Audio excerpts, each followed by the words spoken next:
Hello dear student, welcome to NEET PYQ series Trishul program star classes Latur. विद्यार्थी मित्रांनो, परत एकदा तुमच्या समोर एक नवीन अतिशय महत्त्वाचा टॉपिक घेऊन आलोय. टॉपिकचं नाव आहे human reproduction. On an average प्रत्येक परीक्षेमध्ये 3 ते 4 क्वेश्चन आहेत. याच्याही पेक्षा महत्त्वाचा टॉपिक याच्यावर बेस्ड आहे, म्हणून हा टॉपिक आणखीन महत्त्वाचा ठरतो. ह्युमन रिप्रोडक्शन याच्या अप्लाइड क्वेश्चन येतात रिप्रोडक्टिव्ह हेल्थ मध्ये. त्याच्यासाठी बेस पक्का लागेल, म्हणून परत एकदा इम्पॉर्टंट टॉपिक आहे ह्युमन रिप्रोडक्शन. पीवायक्यू. आता तुमच्या लक्षात येते की तुम्ही पीवायक्यू पाहतात कंटिन्युअसली. पीवायक्यू एवढंही अवघड नाही आहे, म्हणजे आपल्या अभ्यासाचं लेवल स्टँडर्ड काय असायला पाहिजे हे तुमच्या लक्षात येत आहे. अकॉर्डिंगली तुम्ही तयारी करताय. काही पीवायक्यू काही कंटेंटवर रिपीट झालेले पाहायला मिळतात विद्यार्थी मित्रांनो. चला तर आता या टॉपिकला सुरुवात करूयात. Human reproduction directly. आपला वेस्ट टाइम तुमच्याकडे आता खूप कमी आहे, टाइम वेस्ट नाही करायचा आपल्याला. डायरेक्टली आपण क्वेश्चन कडे जातोय. क्वेश्चन बघा. Select the correct sequence for transport of sperm cell in male reproductive system. तर बघा, पहिला ऑप्शन टेस्टिस टू इपिडिडॅमिस म्हटलंय. टेस्टिस नंतर इपिडिडॅमिस आणि वासा इफरन्सिया नंतर, चुकीचं आहे.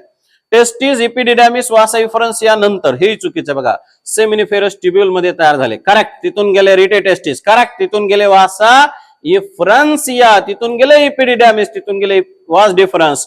पुढे इजॅक्युलेटरी डक्ट, युरेथ्रा आणि urethral meatus. This is correct sequence. विद्यार्थी मित्रांनो, हा जर क्वेश्चन लक्षात घेतला तुम्ही, एक स्पर्मचा पॅसेज ह्युमन मध्ये, हा स्पर्मचा पॅसेज कमीत कमी 7 वेळेला हा क्वेश्चन आलेला, वेगवेगळ्या सीईटी, वेगवेगळ्या नीट, AIPMT, AIIMS. Okay.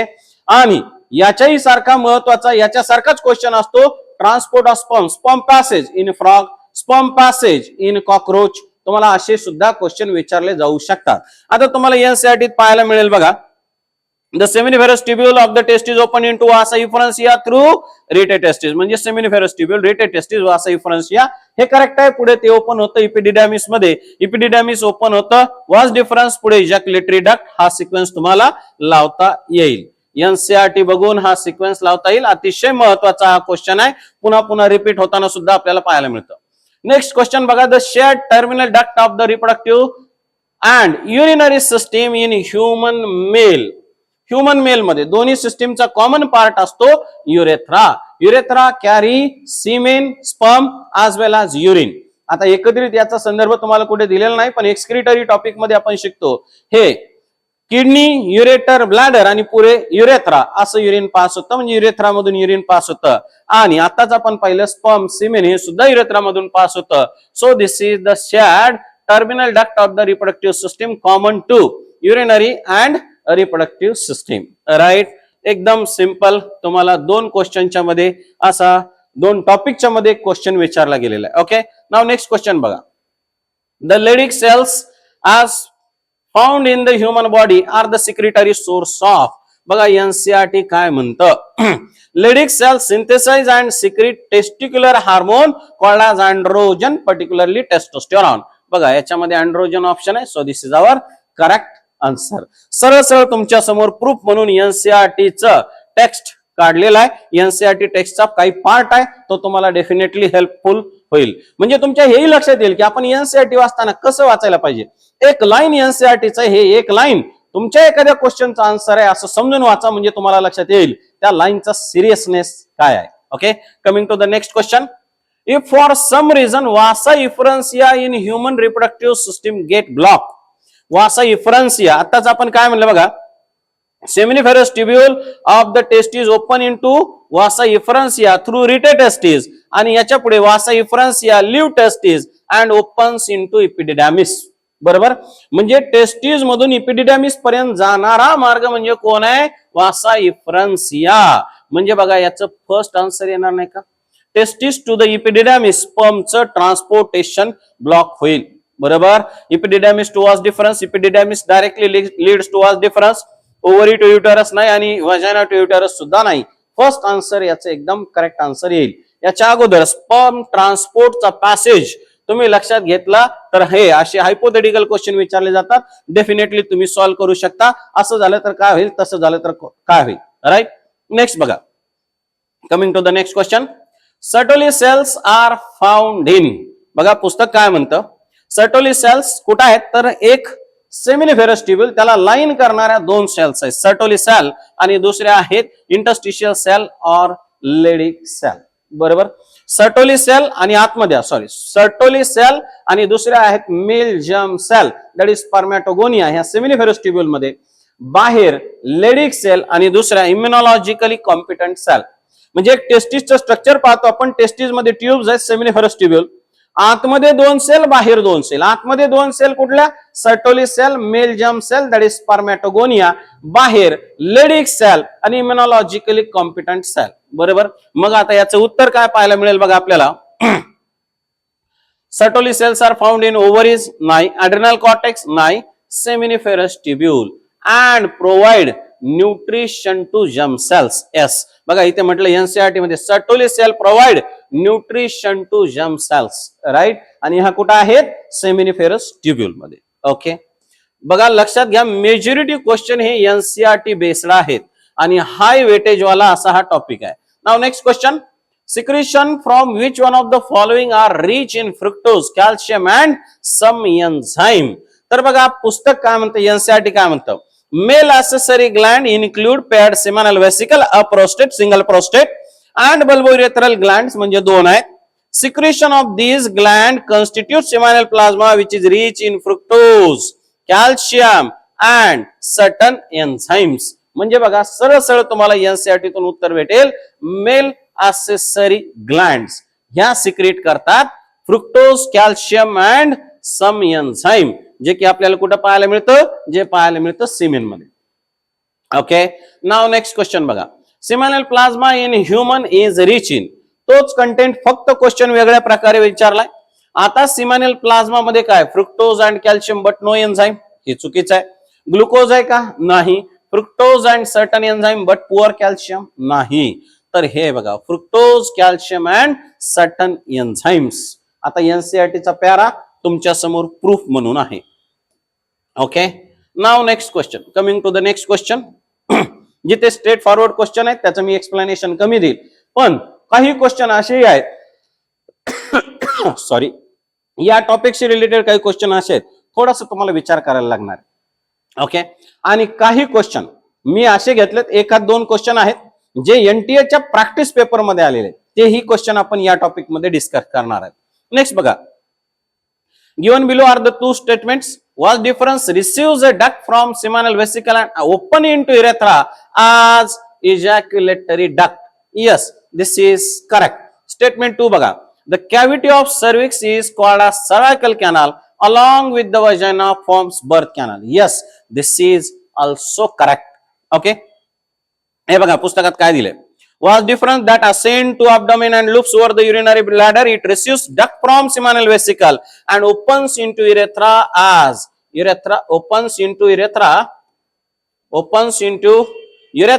as ejaculatory duct. Okay, एक ejaculatory duct म्हणून तिकडे ओपन होतो. सो हे स्टेटमेंट करेक्ट आहे.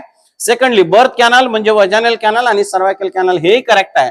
म्हणून स्टेटमेंट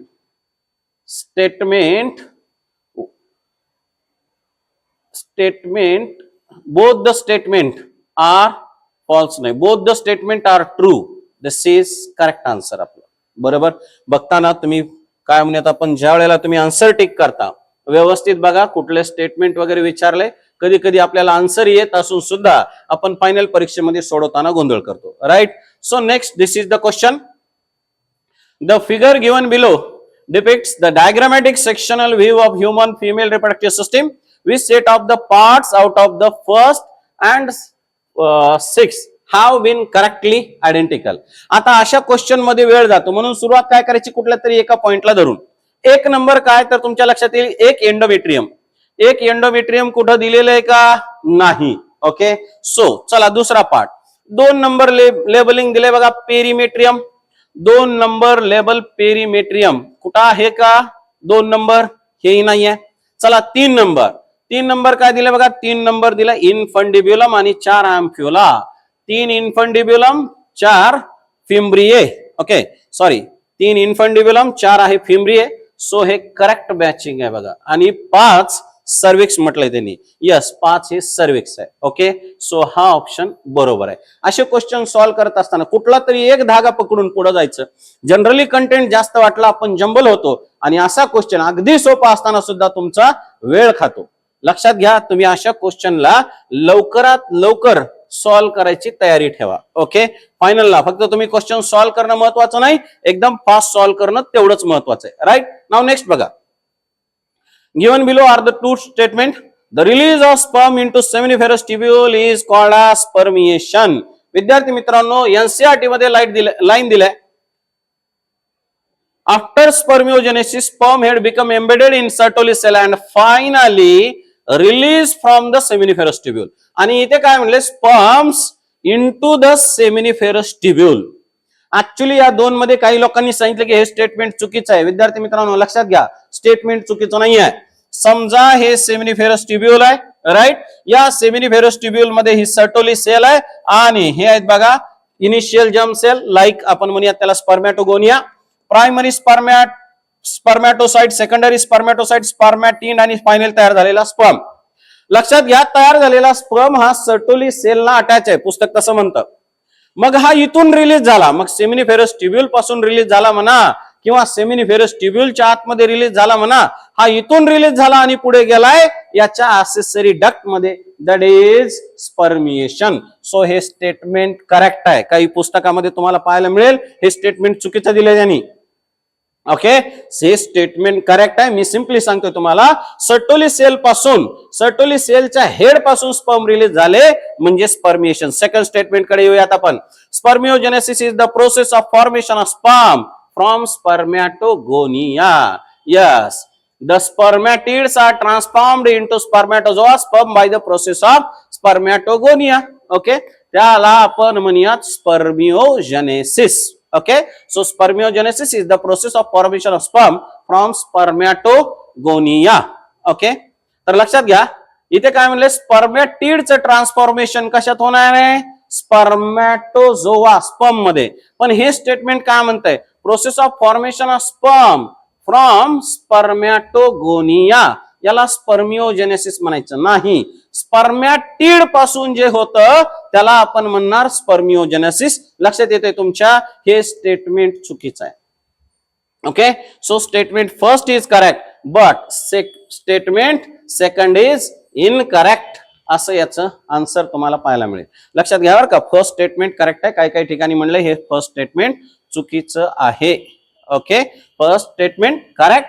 दुसरं स्टेटमेंट स्पर्मिओजेनेसिस, स्पर्मॅटिडचं कन्व्हर्जन स्पर्म मध्ये म्हणजे स्पर्मिओजेनेसिस. पण इथे काय म्हणलंय, स्पर्मॅटोगोनियाचं कन्व्हर्जन स्पर्म मध्ये, त्याला आपण टोटल स्पर्मॅटोजेनेसिस म्हणूयात, नॉट स्पर्मिओजेनेसिस. राईट, मला वाटतं की तुमच्यापर्यंत एक्झॅक्टली पोहोचतंय मला काय म्हणायचंय. कधी कधी अनालिसिस करावं लागतं स्टेटमेंट बेस्ड क्वेश्चन मध्ये, आणि तुमच्या लक्षात येत असेल आता गेल्या काही दिवसामध्ये okay statement based question final NCERT NEET मध्ये वाढतायत. ओके, चला नेक्स्ट. आता आपण जाऊयात पुढच्या क्वेश्चन कडे. Which of the following statement are true for spermatogenesis but do not hold true for oogenesis. विद्यार्थी मित्रांनो, कित्येक जणांना हे क्वेश्चन येत असून सुद्धा कित्येक जणांनी हा क्वेश्चन चुकवला होता. हा बायोलॉजीचा पेपर असा होता की 360 पैकी 360 खूप जास्त जणांना नव्हते, खूप कमी जणांना, मेजॉरिटी विद्यार्थ्यांनी हाच क्वेश्चन चुकवलाय. काय म्हणतोय क्वेश्चन बघा, पेज नंबर इकडे 49 वर आपल्याला कंपॅरेटिव्ह डायग्राम दिले बरं का, स्पर्मॅटोजेनेसिस oogenesis. तिकडे आपल्याला याचं उत्तर भेटेल. प्रश्न काय म्हणतो लक्षात घ्या. Which of the following statement are true for spermatogenesis. म्हणजे ते स्पर्मॅटोजेनेसिस साठी ट्रू आहे statement, but not hold true for oogenesis. पहिला question, it results in formation of haploid gamete. Actually दोन्ही साठी हे करेक्ट आहे, म्हणून हे काय आपल्या आन्सर मध्ये येणार नाही. आपल्या आन्सर मध्ये जे येईल त्याला आपण पॉइंट आउट करूयात. राईट, नेक्स्ट बघा. Differentiation of gamete occur after the completion of meiosis. तुम्ही जर व्यवस्थित हे डायग्राम पाहिलं तर इकडे मियोसिस कंप्लीट झालाय आणि मग डिफरन्शिएशन आहे, यालाच आपण स्पर्मिओजेनेसिस म्हणणार. टेक्स्ट मध्ये लिहिलेलं नाही, फक्त डायग्राम मध्ये दिलेला हा कंटेंट, म्हणून बी. यस, बी हे कुणासाठी ट्रू आहे, हे ट्रू आहे स्पर्मॅटोजेनेसिस साठी, पण हे oogenesis साठी नाही. इकडे बघा, इकडे मियोसिस कंप्लीट झाल्याच्या नंतर कुठलंही डिफरन्शिएशन झालेलं नाही. राईट, जाऊया पुढच्या स्टेटमेंट कडे. Meiosis occurs continuously in a mitotically dividing stem cell population. Actually spermatogenesis साठी ट्रू आणि oogenesis साठी नाही, असं आपल्याला पाहिजे. Meiosis occur continuously. Yes, meiosis continuous असतं. oogenesis मध्ये मिओसिस मात्र काय होतं, अरेस्ट होतं मध्ये मध्ये. ओके, मिओसिस ऑकर कंटिन्युअसली, हे सुद्धा स्टेटमेंट ट्रू आहे स्पर्मॅटोजेनेसिस साठी. oogenesis साठी मात्र ते स्टेटमेंट करेक्ट नाहीये. It is controlled by the hormone LH and follicle stimulating hormone. Actually हे दोन्ही स्पर्मॅटोजेनेसिस, oogenesis पिट्युटरीचे हार्मोन गोनॅडोट्रॉफिन कंट्रोल करतात, म्हणून हे दोन्हीसाठी करेक्ट आहे. आणि it is initiated at puberty. Yes, oogenesis कधी सुरू होतं, it begins in embryonic life before birth, म्हणून हे oogenesis साठी करेक्ट नाहीये, स्पर्मॅटोजेनेसिस साठी करेक्ट. 3 स्टेटमेंट आले बघा, BCE. Yes, this is our answer. Right. आता हे असे काही क्वेश्चन दिलेत विद्यार्थी मित्रांनो, एक तर तुम्ही कन्फ्युज होणार आणि तुमचा वेळ जाणार आहे, पण तुम्ही जर व्यवस्थित विचार करून लिहिलात तर मला वाटतं तुम्हाला अशा क्वेश्चन्स मध्ये काही जास्त अडचण नाही यायला पाहिजे. नेक्स्ट क्वेश्चन बघा, काही एकदम स्ट्रेट फॉरवर्ड, काही थोडेसे विचार लावणारे question. At which stage of life oogenesis process initiated. आता थोड्या वेळापूर्वी मी तुम्हाला सांगितलं, आणि पुस्तक काय म्हणतं बघा, the process of formation of mature female gamete is called as oogenesis, which is markedly different from spermatogenesis. Oogenesis is initiated during embryonic developmental stage. म्हणजे कधी चालू झालं oogenesis, हे चालू झालंय even before birth. At which stage of life oogenesis starts? Answer, embryonic developmental stage. Answer B. कधी कधी एकदम स्ट्रेट फॉरवर्ड असं तुम्हाला कंटेंट दिलेला आहे. Now next, coming to the next question. Meiotic division of the secondary oocyte is completed. बघा, पहिलं meiotic division कुणाचं, या oocyteचं कधी होतं, टर्शरी फॉलिकल मध्ये. टर्शरी फॉलिकल मध्ये हा मिओसिस फर्स्ट कंप्लीट करतो. मिओसिस फर्स्ट अनइक्वल आहे. It results in formation of 1 secondary oocyte and 1 polar body. आता हे सेकंडरी oocyte ओव्हरी मधून रिलीज झालंय. कुणाचं रप्चर झालंय, ग्राफियन फॉलिकलचं रप्चर झालंय. काय रिलीज झालंय, ओवम रिलीज झालंय, म्हणजे सेकंडरी oocyte. ऍक्च्युली सेकंडरी oocyteच्या स्टेजला ओव्हुलेशन होतं. राईट. हा सेकंडरी oocyte पुढे ट्रान्सफर झाला, कुठे गेलाय, हा फॉलोपियन ट्यूब मध्ये. आता पुढे काय म्हणलं बघा पुस्तकामध्ये, the second meiotic division is also unequal and results in formation of second polar body. Okay, ज्या वेळेला एक स्पर्म एंटर करतो, हे तुमच्या पुस्तकातलं तुम्हाला पाहायला मिळेल कंटेंट. ज्या वेळेला फर्टिलायझेशनच्या टाइमला एक स्पर्म एंटर करतो ओवम मध्ये, त्याच्यानंतर दिस इंड्युसेस कंप्लीशन ऑफ मियोटिक डिव्हिजन. म्हणजे कधी झाले सेकंड मियोटिक डिव्हिजन, लक्षात आलं का, एक स्पर्म एंटर केला आणि मग मिओसिस सेकंड झालं आणि मग झायगोट तयार झाला. म्हणजे लक्षात घ्या, स्पर्म एंट्री आणि झायगोट फॉर्मेशन याच्यामध्ये मिओसिस सेकंड कंप्लीट होणार आहे. ओके, आता इथे बघूयात आपण ऑप्शन. प्रायर टू ओव्हुलेशन नाही, at the time of copulation सुद्धा नाही, आफ्टर झायगोट फॉर्मेशन सुद्धा नाही. So this is our correct answer, at the time of fusion of sperm with an ovum. Right. त्यावेळेला काय कंप्लीट झालं, याचं सेकंड मियोटिक डिव्हिजन कंप्लीट झालं. First meiotic division tertiary follicle मध्ये. राईट. नाउ नेक्स्ट क्वेश्चन बघा, what is the correct sequence of sperm formation. इथे बघा तुम्ही, spermatogonia, primary spermatocyte, secondary spermatocyte, spermatid and sperm. बघा तुम्हाला कुठला आन्सर भेटतंय, स्पर्मॅटोगोनिया, स्पर्मॅटोझोआ नाही, spermatogonia, spermatocyte, spermatid and last one that is spermatozoa. Yes, second correct वाटतंय.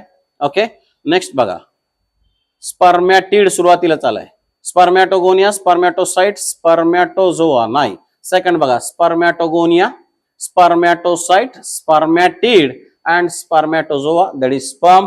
दिस is the correct sequence. बरोबर. चला, एकदम एनसीईआरटीच्या डायग्राम, हे डायग्राम अतिशय महत्वाचे बरं का. खूप साऱ्या क्वेश्चनला आन्सर म्हणून, रेफरन्स म्हणून मी हे डायग्राम ठेवलंय, तुमच्या लक्षात येईल हे डायग्राम किती इम्पॉर्टंट आहे. नेक्स्ट क्वेश्चन बघा, the correct sequence of spermatogenetic stages. तेच क्वेश्चन आहे बघा, spermatogonia, spermatocyte, spermatid and sperm. Okay, next हा क्वेश्चन बघा, spermatogonia, spermatocyte, spermatid and sperm. Okay, एकदम स्ट्रेट फॉरवर्ड. आताचं डायग्राम मी सांगितलं तुम्हाला, त्याच डायग्राम बेसिसवर 2 वेळेला क्वेश्चन आलाय, हा क्वेश्चन रिपीट झालेला आहे. ओके, नाउ नेक्स्ट बघा, in human at the end of first meiotic division, male germ cell differentiate into. पहिलं मियोटिक डिव्हिजन झालं. ओके, प्रायमरी स्पर्मॅटोसाइट होतं, त्याचं पहिलं मिओसिस झालं, काय तयार झालं, सेकंडरी स्पर्मॅटोसाइट. बघा हे डायग्राम अतिशय इम्पॉर्टंट आहे. ओके, हे डायग्राम इम्पॉर्टंट आहे. याच्याही पुढे डायग्राम बेस्ड क्वेश्चन खूप जास्त एनसीईआरटी मध्ये तुमच्या लक्षात येईल. Now coming to the next question, see this one. Sertoli cells are regulated by the pituitary hormone. NCERT काय म्हणतं बघा. FSH acts on Sertoli cell आणि पुढच्या पेजवर म्हणलंय मग Sertoli cell secrete करतात certain factors which are responsible for conversion of spermatid into sperm. Okay, so the function of Sertoli cell is regulated by FSH. This is our answer. Straight एनसीईआरटी मध्ये आपल्याला answer भेटून जाईल. Right, चलो coming to the next question. See next question here. Which of the following statement are correct regarding the female reproductive cycle? Okay, म्हणजे menstrual cycle बद्दल आपल्याला correct statement निवडायचे. ओके, असे क्वेश्चन हे टाइम कंझ्युमिंग असतात आणि अशाच क्वेश्चन मध्ये विद्यार्थी चुकतात. तर बघा, in non primate mammals cyclical changes during the reproduction are called as oestrus cycle. Yes, this is correct. विद्यार्थी मित्रांनो, आता एक टॉपिक डिलीट झाला. त्या टॉपिकचं नाव होतं रिप्रोडक्टिव्ह हेल्थ. या रिप्रोडक्टिव्ह हेल्थ मध्ये मॅमल्स मध्ये दोन प्रकार केले, एक primate, non primate. Primate female मध्ये menstrual cycle, non primate female मध्ये इस्ट्रस cycle. Okay, so this is correct. First menstrual cycle begins at puberty and called as menopause. नाही, मिनार्च म्हणतात त्याला. So this is incorrect statement. Lakh of menstruation may be indicative of pregnancy. Yes, it is true. पुस्तकात दिलेलं आहे lack of menstruation is may be indicative. दरवेळेला menstruation नाही म्हणजे pregnancy आहेच आता त्याचा अर्थ नाही आहे. Lack of menstruation may be is always म्हणलं असतं हे चुकीचं झालं असतं. मे बी आहे. यस, करेक्ट आहे. एनसीईआरटी जशाल तसं स्टेटमेंट आहे. नेक्स्ट बघा, cyclic menstruation extend between menarche and menopause. Yes, हे सुद्धा करेक्ट आहे. तीन स्टेटमेंट करेक्ट आले बघा, A C D. Okay, yes, this is our answer. Answer B. Okay, तुम्हाला एनसीईआरटी मध्ये याच्याबद्दल इन्फॉर्मेशन भेटेल. फक्त पहिलं स्टेटमेंट डिलीट झालेल्या टॉपिक मधून आहे म्हणून त्याच्याबद्दल थोडंसं एक्सप्लेन केलं तुम्हाला. Okay, now coming to the next question. See this one. Which one of the following hormone level will cause release of ovum that is ovulation from the Graafian follicle. म्हणजे तुम्हाला question असा विचारलाय अशी कुठली event आहे ज्याच्यामुळे Graafian फॉलिकलचं rupture होणार. विद्यार्थी मित्रांनो, तुम्हाला डायग्राम दाखवण्याचं कारण हे आतापर्यंतचं डायग्राम जे होता अगोदर स्पर्मॅटोजेनेसिस, ओजेनेसिस इम्पॉर्टंट, सेम इम्पॉर्टंट हे डायग्राम आहे. तुमच्या लक्षात येईल कित्येक पीवायक्यू आहेत. मी फक्त डायग्रामच्या बेसिसवर एक्सप्लेन करणार आहे कारण डायग्राम तेवढंच इम्पॉर्टंट आहे. आता इथे जो कंटेंट आहे हा कुठेही लिहिलेला नाहीये टेक्स्ट मध्ये. बघा इथे झालंय ओव्हुलेशन आणि ओव्हुलेशनच्या अगोदर काय घटना घडली आहे तर तुम्हाला डायग्राम वरून इंटरप्रिट करता येईल. ओव्हुलेशनच्या अगोदर फॉलिकलचे डेव्हलपमेंट झाले, primary, secondary, tertiary, mature Graafian follicle तयार झालाय आणि इस्ट्रोजनचं लेवल वाढलेलं आहे. हे बघा इस्ट्रोजनचं लेवल वाढलेलं दिसते तुम्हाला. राईट, आणि इस्ट्रोजनचं जसं पीक लेवल आलं, जास्त लेवल झालं, लगेच काय झालंय ओव्हुलेशन. बघा आता बाकीच्या event. High concentration of estrogen. Yes, this is our answer. High concentration of progesterone. बघा बरं ओव्हुलेशनच्या वेळेला प्रोजेस्टेरॉनचं कॉन्सन्ट्रेशन वाढलंय का? So this is false. Low concentration of LH. नाही, पुस्तक असं म्हणतं एलएच वाढलेले बघा ओव्हुलेशनच्या वेळेला, त्याला एलएच सर्ज म्हणतात. So this is incorrect. And low concentration of FSH, this is again incorrect. तुम्हाला डायग्राम मध्ये दिसेल at the time of ovulation FSH, LH both the gonadotrophin attain peak level. Right, so बघा diagram मध्ये तुम्हाला answer भेटेल. कुठेही लिहिलेलं textual form मध्ये तुम्हाला आन्सर या क्वेश्चनचं भेटणार नाही. Now coming to the next question. हा नेक्स्ट क्वेश्चन बघा. Match the items given in column 1 with those column 2 and select the correct option given below. Proliferative phase. परत डायग्राम बघा. Proliferative phase यालाच म्हणायचं फॉलिक्युलर फेज. 1:2 येत आहे. Right, 1:2 आलं. Simply तुम्हाला आन्सर भेटून जाईल बघा सी. तरी पण आपण पुढचे मॅचिंग बघूया. Secretory phase, that is luteal phase. Secretory phase is luteal phase. Okay, B चं मॅचिंग 3 ला आलंय. Menstruation, breakdown of endometrial lining. Menstruation बघा इथे ब्रेकडाऊन झालेलं दिसते तुम्हाला. ओके, चलो एकदम सिंपल. ह्याच डायग्राम वरून तुम्हाला परत एकदा आन्सर काढता येईल असा हा क्वेश्चन होता. Right, now coming to the next question. Changes in the GnRH pulse frequency in the females controlled by circulating levels of. आता ह्याच डायग्राम मध्ये त्याचा आन्सर आहे, परत एकदा सांगतो बघा. पिच्युटरी आपण सुरुवात करूयात hypothalamus. Hypothalamus part of the brain. Okay, hypothalamus that is the part of brain secretes GnRH gonadotrophin releasing hormone. याच्यामुळे पिच्युटरी सिक्रेट करते FSH LH, याला आपण म्हणूयात गोनॅडोट्रॉफिन्स, हे दिसतंय आपल्याला डायग्राम मध्ये. आणि याच्यामुळे ओव्हरी सिक्रेट करतात hormone oestrogen progesterone. Oestrogen progesterone, right. मग आता इस्ट्रोजन प्रोजेस्टेरॉनचं सिक्रेशन कोण कंट्रोल करते? GnRH. कुठल्या फीडबॅकनी? Positive negative feedback. ओके, जर पॉझिटिव्ह फीडबॅक आला GnRH चं सिक्रेशन वाढतं, FSH LH वाढतं, इस्ट्रोजन प्रोजेस्टेरॉन वाढतं. पण जर निगेटिव्ह फीडबॅक आला अशा वेळेला GnRH चं सिक्रेशन कमी होतं. इस्ट्रोजन प्रोजेस्टेरॉनचा निगेटिव्ह फीडबॅक आला हायपोथालामस कडे, त्याच्यामुळे GnRH चं सिक्रेशन कमी, FSH LH चं सिक्रेशन कमी, पुन्हा इस्ट्रोजन प्रोजेस्टेरॉनचं सिक्रेशन कमी. हे सांगण्याचा मतितार्थ एवढा आहे विद्यार्थी मित्रांनो, मला हेच सांगायचं आहे, इस्ट्रोजन प्रोजेस्टेरॉन अल्टिमेटली GnRH चं सिक्रेशन कमी जास्त करतात, कंट्रोल करतात. कुठल्या फीडबॅक मेकॅनिझम नुसार? पॉझिटिव्ह निगेटिव्ह फीडबॅक मेकॅनिझम नुसार. सो आन्सर बघा, इस्ट्रोजन अँड प्रोजेस्टेरॉन हे करेक्ट असेल. Changes in GnRH pulse frequency in female is controlled by circulating levels of oestrogen and progesterone, right. Directly NCERT मध्ये तुम्हाला कुठे दिलेलं नाही, पण पॉझिटिव्ह निगेटिव्ह फीडबॅक आणि हा पार्ट तुम्ही समजून घेण्यासारखा आहे. नेक्स्ट बघा, नेक्स्ट क्वेश्चन. परत तीच डायग्राम आहे विद्यार्थी मित्रांनो, मी डायग्राम चेंज केलेला नाही. Which one of the following event is not associated with the ovulation in human female? महत्वाचं आहे, लक्षात घ्या. ओव्हुलेशन शी रिलेटेड कुठली घटना नाही. Release of secondary oocyte. Yes, ovulation झालं, थोड्या वेळापूर्वीच मी सांगितलं तुम्हाला. ज्या वेळेला ग्राफियन फॉलिकल रप्चर होतो, ओव्हरी मधून काय रिलीज होत आहे? Secondary oocyte. So this is correct. त्यांनी काय विचारलंय? कुठल्या इव्हेंटचा आणि ओव्हुलेशनचा संबंध नाहीये. एलियस सर्ज असते ही घटना दिसते आपल्याला. एलियस चं सिक्रेशन वाढलंय.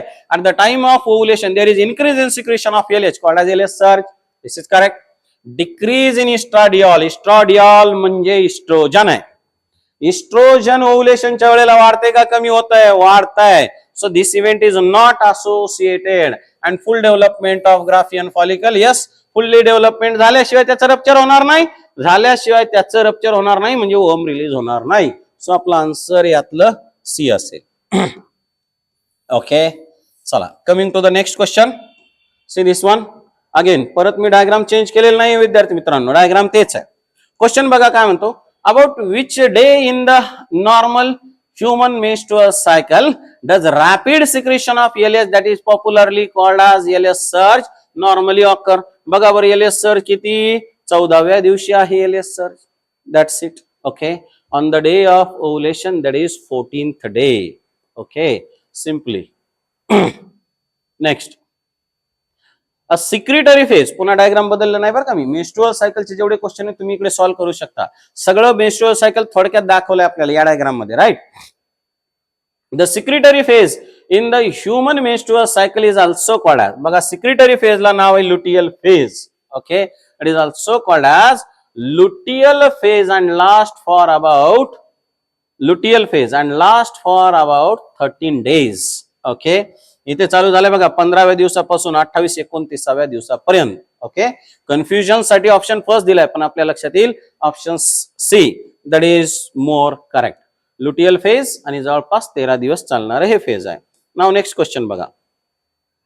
Which one of the following is most likely root cause why menstruation is not taking place in regularly cycling human female?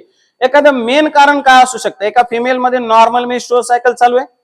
आता या फिमेल मध्ये समजा 1 जानेवारीला मेन्स्ट्रुएशन आले, 1 फेब्रुवारीला येणार, 1 मार्चला येणार, 1 एप्रिलला येणार, 1 सो ऑन, राईट. पण जर समजा 1 एप्रिलला आलं, 1 मेला आलं, 1 जूनला आलंय आणि जुलैला नाही आलं, मग एखाद्या फिमेल मध्ये जर नॉर्मल मेन्स्ट्रुअल सायकल आहे, अशा फिमेल मध्ये जर एखाद्या वेळेला मेन्स्ट्रुएशन नाही आलं, which one of the following is most likely root cause why menstruation is not taking place in a regularly cycling human female?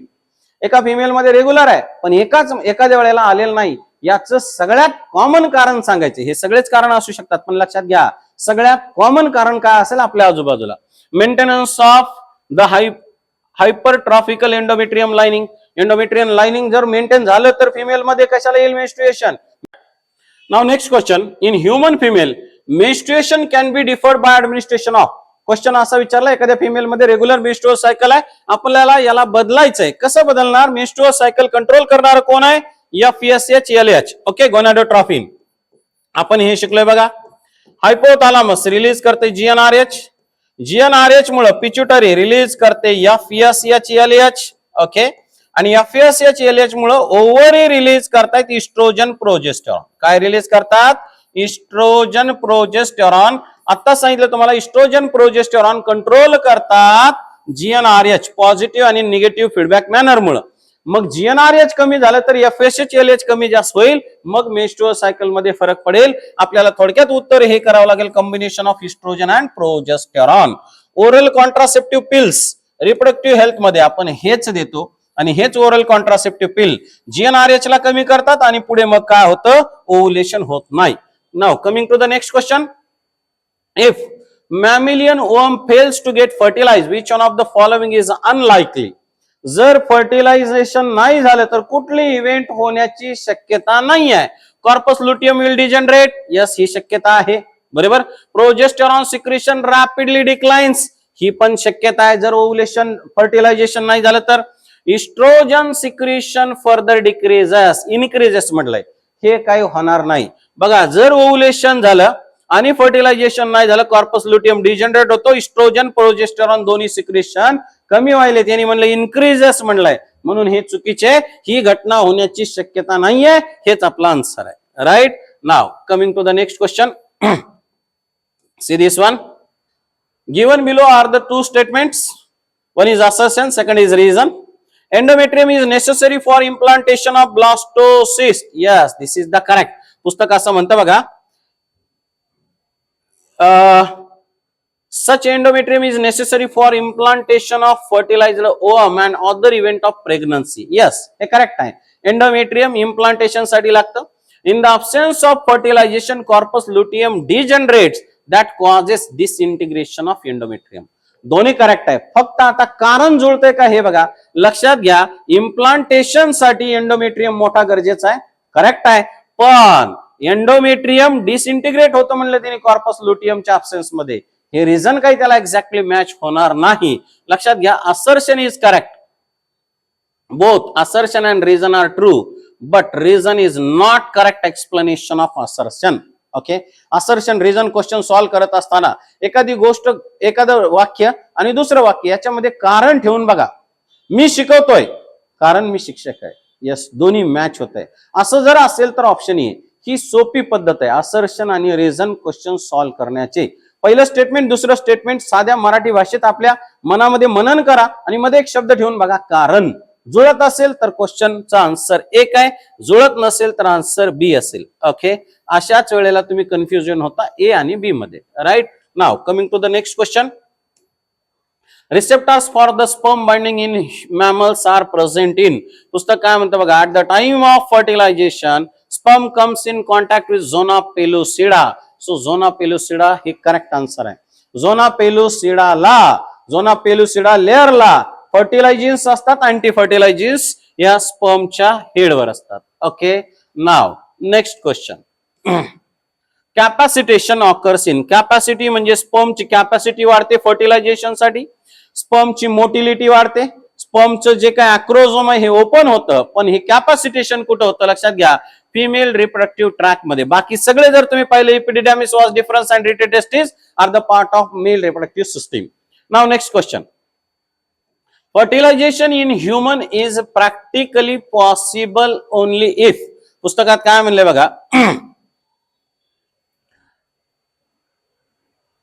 fertilization can only occur if the ovum and sperm are transported simultaneously to the ampullary region.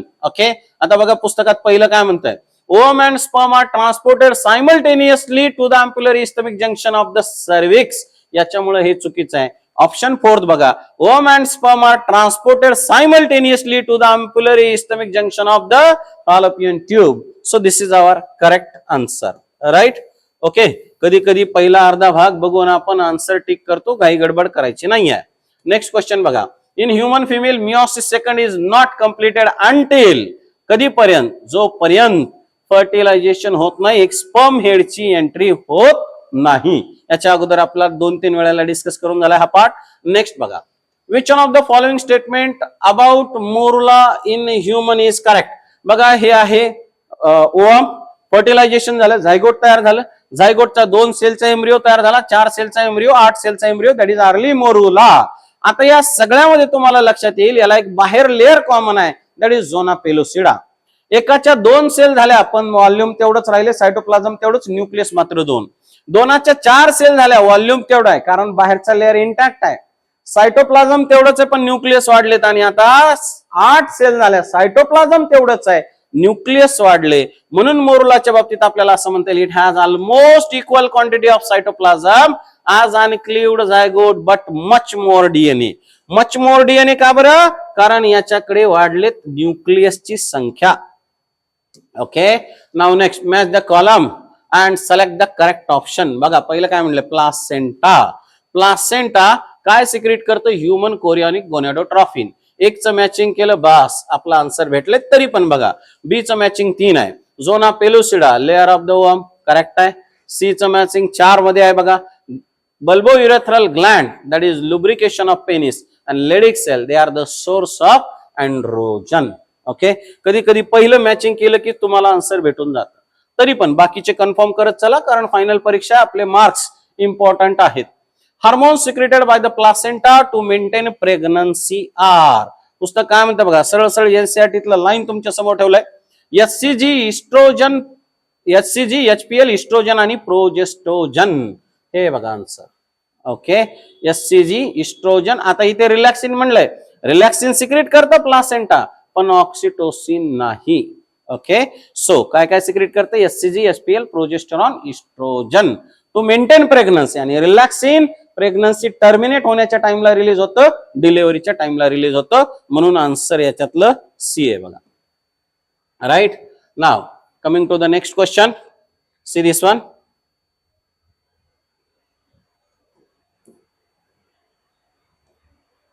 Yes, amnion of the mammalian embryo is derived from.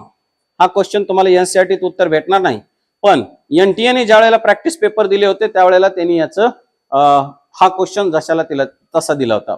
बघा मी simply सांगण्याचा प्रयत्न करतोय. एक तयार होतो कोरियॉन, दुसरा तयार होतो amnion,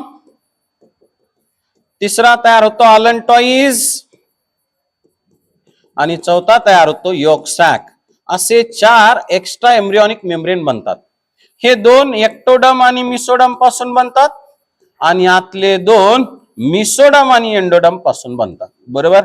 मुद्दाम हा क्वेश्चन घेतला विद्यार्थी मित्रांनो, मला तुम्हाला ऍडिशनल इन्फॉर्मेशन द्यायचंय. एनटीएच्या प्रॅक्टिस पेपर मध्ये हा क्वेश्चन आहे आणि 2018 ला कोरियॉनचं फॉर्मेशन विचारलेलं आहे. सो आन्सर एक्टोडम आणि एंडोडम आहे, पण हे कसं येतं याच्यासाठी शॉर्ट ट्रिक तुम्हाला मी इकडे सांगितली. ओके. हा एनटीएच्या प्रॅक्टिस पेपर मध्ये असलेला क्वेश्चन असल्यामुळे तुम्हाला थोडंसं ऍडिशनल इन्फॉर्मेशन द्यायचा प्रयत्न केला. Now coming to the next question, select the correct option describing gonadotrophin activity in normal pregnant female. आता प्रेग्नन्सी आहे, लक्षात घ्या. जीएनआरएच कोण सिक्रेट करतं, हायपोथालामस. याच्यामुळे रिलीज होतं एफएसएच आणि एलएच, आणि याच्यामुळे रिलीज होतं इस्ट्रोजन आणि प्रोजेस्टेरॉन. इस्ट्रोजन प्रोजेस्टेरॉन प्रेग्नन्सी मध्ये काय असणार, हाय असणार. आणि या हाय असण्यामुळं जीएनआरएच ला निगेटिव्ह फीडबॅक गेलाय, जीएनआरएच कमी, एफएसएच एलएच सुद्धा कमी. बरोबर. म्हणजे प्रेग्नन्सी मध्ये एफएसएच एलएच कमी होतात. बघा high levels of FSH and LH चुकीचं आहे, high levels of FSH and LH हेही चुकीचं आहे. High levels of HCG human chorionic gonadotrophin. लक्षात घ्या, प्रेग्नन्सी मध्ये नॉर्मल गोनॅडोट्रॉफिन कमी आहेत, त्याचं सिक्रेशन होत नाही. म्हणून त्याचा रोल करण्यासाठी आता दुसरे गोनॅडोट्रॉफिन आले, त्याला नाव एचसीजी, प्लासेंटा सिक्रेट करते. Yes, high levels of HCG stimulate synthesis of oestrogen and progesterone. This is correct. High level of HCG is to stimulate thickening of endometrium, हे चुकीचं आहे. ऑप्शन सी मोर करेक्ट असेल. नावच लक्षात घ्या, HCG ह्युमनच्या कोरियॉननी तयार केलेला गोनॅडोट्रॉफिन आणि त्याचा रोल काय असणार, गोनॅडोट्रॉफिनचा. क्लिअर आहे. हे परत परत सांगतो मी बरं का, कारण अप्लाइड असे क्वेश्चन याच्यावरती आलेले तुम्हाला पाहायला मिळतील. Now coming to the next question. The first movement of fetus and appearance of hairs on the head are usually observed during, कितवा मंथ आहे, 5th month. बघा पुस्तकात सरळ सरळ दिले. ओके, फर्स्ट नेक्स्ट बघा, first movement of the fetus and appearance of hair on the head are usually occur during 5th month. बरोबर. चलो, मंथ वाइज डेव्हलपमेंट सुद्धा फिटसचं लक्षात घ्या, याच्यात तुम्हाला सिक्वेन्स सुद्धा विचारला जाऊ शकतो. Now coming to the next question, which one of the following is not function of placenta? Placenta काय करतं, दोन ब्लड मध्ये एक्सचेंज अलाउ करतं. Placenta facilitates supply of oxygen and nutrient to the embryo and also removal of carbon dioxide and excretory waste. म्हणजे पहिला option त्यांनी दिला बघा, facilitate removal of carbon dioxide and waste material from embryo, correct आहे. Secrete oxytocin, oxytocin secrete करत नाही. Okay, which one of the following is not म्हणले, आपल्याला आन्सर भेटलंय. पुढे बघा, supply of oxygen and nutrient to the embryo, yes, and secrete oestrogen, this is also correct. Incorrect एकच आहे, बी, ते आपला आन्सर आहे. Now next question, see this one. Yes, which extra embryonic membrane in human prevent desiccation.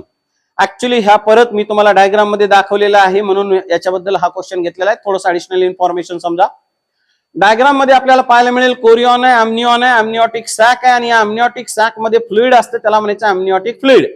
अम्निऑटिक fluid मध्ये embryo आहे. आता याने काय म्हणलंय, डेसिकेशन प्रिव्हेंट करणारं मेम्ब्रेन कुठलं, सो अम्निऑन. या अम्निऑन मुळे तयार होतं अम्निऑटिक फ्लुइड, आणि हे ह्युमनच्या एम्ब्रियोचं डेसिकेशन प्रिव्हेंट करतं. राईट. चलो next question. Which of the following hormone is not secretion product of human placenta. आता प्लासेंटा काय सिक्रिट करत नाही, तर लक्षात घ्या, प्रोलॅक्टिन. बाकी प्लासेंटाचे हार्मोन आहेत, तुम्हाला डायरेक्ट याचा एनसीईआरटी रेफरन्स भेटून जाईल. ओके, नाव सी. इथपर्यंत क्वेश्चन आपण आतापर्यंत डिस्कस केलेले आहेत. सगळे क्वेश्चन स्ट्रेट फॉरवर्ड एनसीईआरटीचं लाईन, काही एक्स्ट्रा इन्फॉर्मेशन सुद्धा मी देण्याचा प्रयत्न केलेला. होप सो हा प्रोग्राम तुम्हाला मदत करत आहे. नक्कीच लवकरच भेटूयात पुढच्या टॉपिक मध्ये. थँक्यू.